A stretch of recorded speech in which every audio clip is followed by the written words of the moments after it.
Hey everybody, welcome to the round 9 preview. Carlton and the GWS Giants at 3:20 p.m. Another sort of graveyard shift on a Sunday arvo twilight, if you'll call it, down at the cemetery that is Giant Stadium.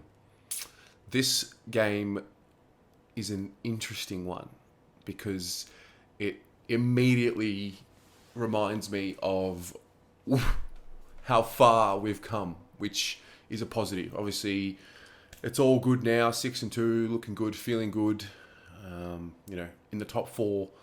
But, this is new territory for me anyway. This is new territory for most fans born, in the 90s and beyond. I don't think any of us have ever experienced anything like this. In fact, I'm sure we haven't. So it's a little difficult to have any expectations on what's going to happen. I'm just kind of riding the wave for what it is. But the most pleasing thing is sometimes looking back can bring you happiness. And for those of you who have been a part of this channel and have been watching for years and have been along the journey all the way through, more specifically round 14, 2021, you will remember just how much this club broke me. In all of my years as a supporter, I would pinpoint one game, one moment, or one stretch of time which just completely broke me. I lost my absolute marbles, and it was the game against the Giants last year. It was a cold night, Saturday night, made the interstate trip. That stadium, that footy club, it sucks the life out of you, that stadium. Honestly, it's a cemetery. It's terrible. And the boys just did not come to play that night. No, gosh, no effort, no intensity. But, in the moment, I remember thinking, like, what does this all mean? Like, at that time, we were hoping that what we're seeing in 2022 was what we were going to see in 2021. That rise, that the beginning of the rise of the group and the club. And it wasn't to be. And, in the moment, you get emotional and you get heated. And I think when you invest so much and after constantly, year after year, week after week, not getting any pulse of positivity back in terms of a winning team, it gets to you. So that was poor. But after the second goal, in my head, the PTSD started creeping in. But I was like, no way. There's no way that this is what it's going to mean.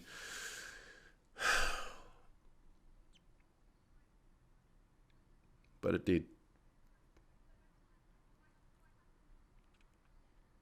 did. That first half was the worst I've seen this group apply themselves, maybe in my life, but all season this year. And we've had that Collingwood performance.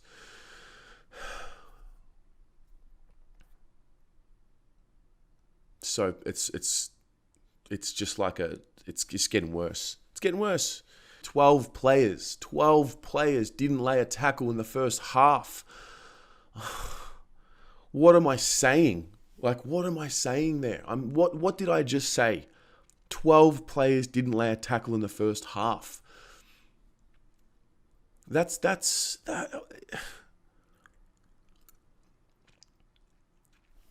But I'm giving up on whoever's in charge of what's going on. The whole thing.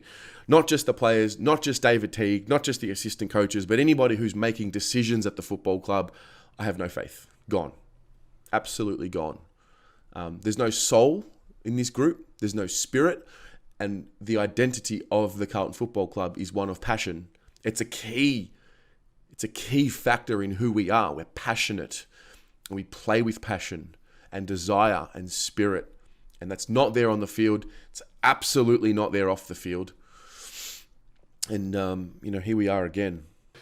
Upon reflection now, almost 12 months later, you look back and I think this is a perfect example where you look at what we've been able to do in 2022, or if you even stretch it back to when Luke Sayers came on board and verbally spoke about the changes that were going to be made, and now to see them actually starting to take shape and take form and start to see the language that's changed and the performance that's changed and the commitment on the field that's changed. And, you can't help but be pleased. And I think anyone who questions whether or not we're an improved side probably just needs to go back and look at the round 14 review last year or the round 14 fan cams, because they were hot.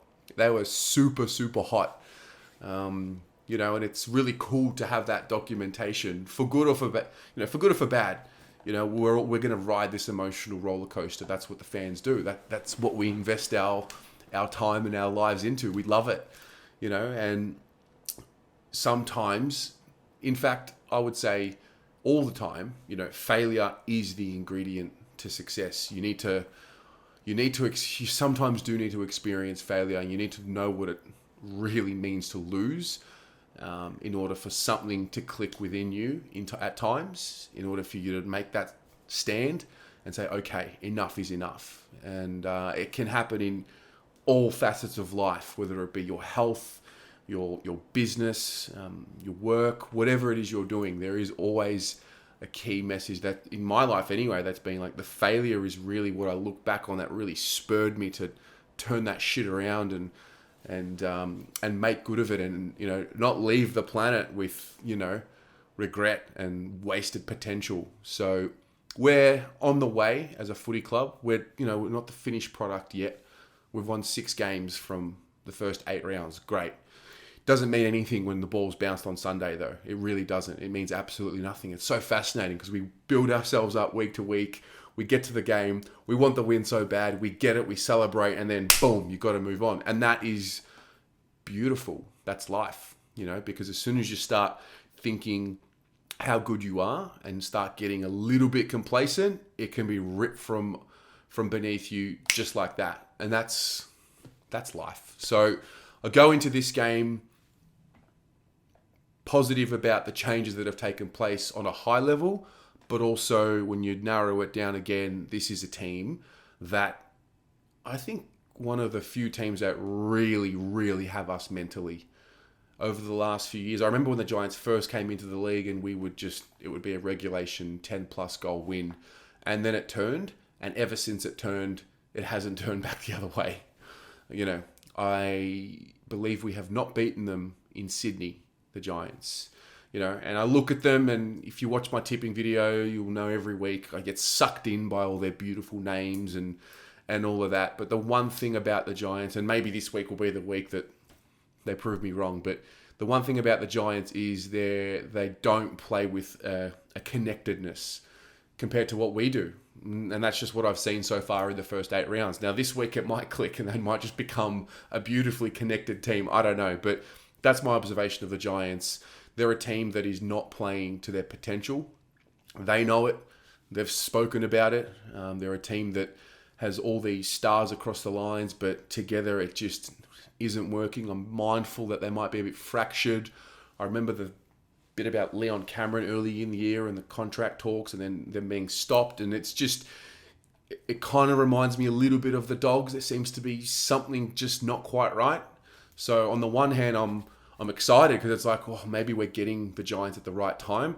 But on the other hand, I just feel like at any given moment, they could just click, figure it out and get a win to get them going, and it might be this week. So that's the unknown, and that's the beautiful part of it all, the whole unknown. What you think might happen, what actually happens is not always going to match up. So very wary of all the players they have on the field, very wary that they can beat us, and they will beat us if we don't bring our best, and just mindful of that Sunday graveyard absolute life-sucking stadium that we're playing at, but no excuse. We've got to go there and got to get the job done, keep the momentum going, and I kind of hope that now that we've got some serious momentum behind us, I'd love to know what the vibe is on the inside. Like, I sense from the language, I heard Adam Chera talk yesterday that, they've got to stay humble, and, it's tough because you're excited. The workplace must be a great place to go to when you're winning. It must be,